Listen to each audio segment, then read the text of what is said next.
ابن شہاب نے کہا، ان سے عروہ نے کہا اور ان سے نبی کریم صلی اللہ علیہ وسلم کی زوجہ مطہرہ حضرت عائشہ رضی اللہ عنہا نے کہا کہ انہوں نے نبی کریم صلی اللہ علیہ وسلم سے پوچھا، کیا آپ پر کوئی دن احد کے دن سے بھی زیادہ سخت گزرا ہے؟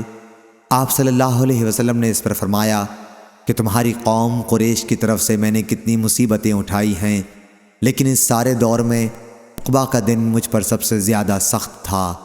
یہ وہ موقع تھا جب میں نے طائف کے سردار کنانہ ابن عبد یلیل بن عبد کلال کے ہاں اپنے آپ کو پیش کیا تھا، لیکن اس نے اسلام کو قبول نہیں کیا اور میری دعوت کو رد کر دیا۔ میں وہاں سے انتہائی رنجیدہ ہو کر واپس ہوا۔ پھر جب میں قرن الثعالب پہنچا تب مجھ کو کچھ ہوش آیا۔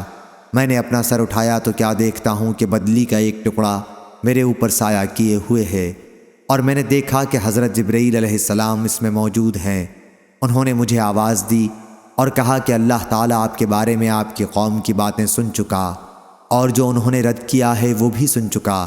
آپ کے پاس اللہ تعالیٰ نے پہاڑوں کا فرشتہ بھیجا ہے، آپ ان کے بارے میں جو چاہیں اس کا اسے حکم دے دیں۔